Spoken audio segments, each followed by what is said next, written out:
You don't know where the well, tanks, or pipelines will be, but you think or hope they'll be in Auburn Hills. You kept information on the drilling initiative away from the public until the deal was sealed. If we were customers and you were the supplier, you would never treat us like this, ever. You're not going to stop the industry, but what you're going to do is together, collectively, have some say in regulation and what you're going to allow. And you can only do it as a group, you can't do it singly. You better wake up, because it's here, and it's not going away.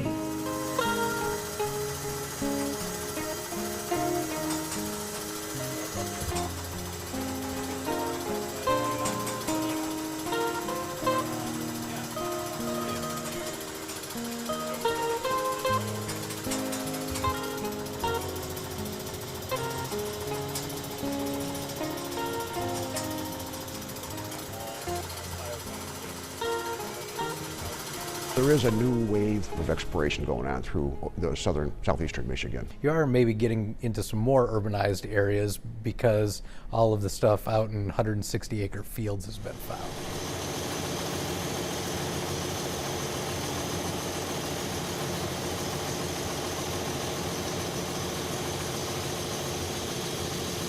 It's something that can be of a benefit from them and actually has very little impact. When people see what it is that we do, they get a better realization of how small our footprint is and how little impact that we're having on the area. So what we do is we come in, we have a compressor here that takes the well pressure from 250 pounds, we take it up to 1,200 PSI. Technology's changed a lot. It's made everything a lot safer, a lot cleaner, and a lot less instances. That's why we're there. That's our job, is to make sure it's done safely. And we are there while they're, during the drilling process to ensure that the activities are done safely.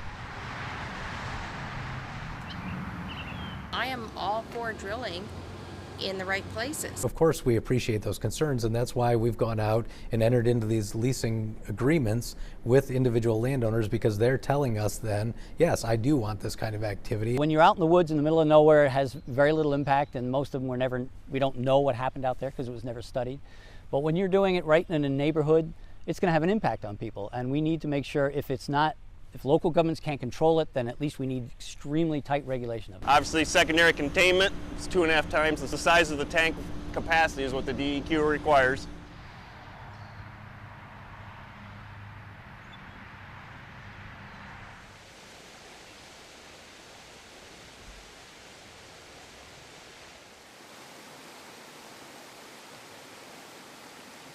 You're going to make $3,000 a year. No, you're not. You're lucky if you're going to make $300 a year.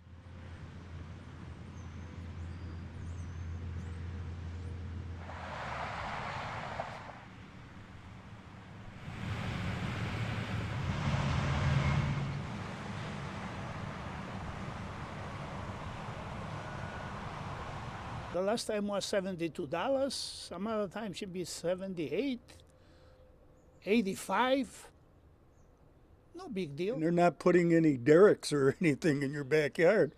I would say, yeah, it's more. It hasn't changed our landscape or anything like that, and it hasn't really changed my life.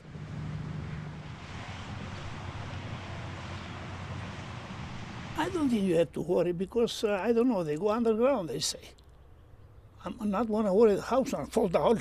And I was on some panels with Hal Fitch and others who said in the press that there's never been a problem with hydraulic fracturing in Michigan, never a problem environmentally. And I thought back to the many days I spent working for the DEQ, cleaning up frac truck spills, pipeline spills, all kinds of things.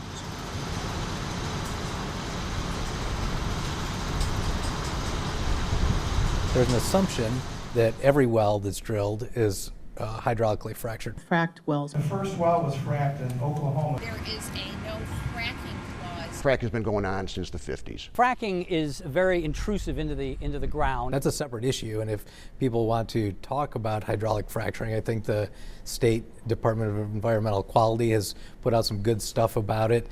They've done some meetings down here where they talk to people about hydraulic fracturing, but it really doesn't pertain to anything that we're doing here. The large-scale fracking is the horizontal fracking that most people associate with fracking, but there's also shallow fracking they've been using since the 50s. That uses the same chemicals, it uses far less water, but when you're doing it in communities, the potential for accidents is still very high. So that's where my issue comes with that.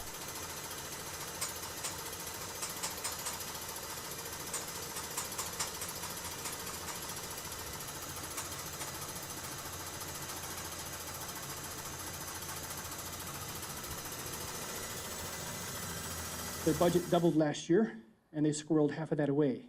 They're also one of the few, if not the only, division in DEQ that gets to roll their money over every year rather than put it in the general fund at the end of the year. There's a different culture, a very different culture, and I'm not going too far out on the limb to say that they're far cozier with the folks they regulate, in my opinion, than the other divisions that I worked for. It would seem that the DEQ is working for the oil company and not for the residents. I would disagree with that. And again, going back to what I said before, we have our rules that we enforce, and we think they're good rules.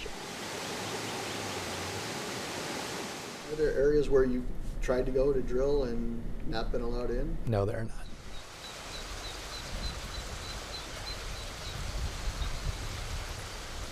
This is a huge mistake you guys are embarking on.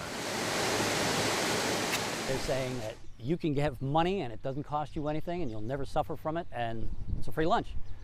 It's always been said there's no such thing as a free lunch. As individuals, as landowners, with organizational support, with your local units of government, you have choices. There's certainly do nothing is one of the choices, but I'm not recommending that. We regulate this industry. We want to make sure it's done environmentally safe and protective of water resources and the public. We appreciate people's fear of the unknown, that they're unsure about what our activity is going to look like and who we are. We know that there's only going to be a small number of those people that we're going to convince that their fears are untold, but in the end, there is a smaller, quieter group that's sitting there in the audience that does get the facts that they need, and hopefully some of the people who are sitting on these boards or town councils, whatever it may be, they're also getting the information they need to be able to make some really good decisions for all of their citizens, not just for that emotional.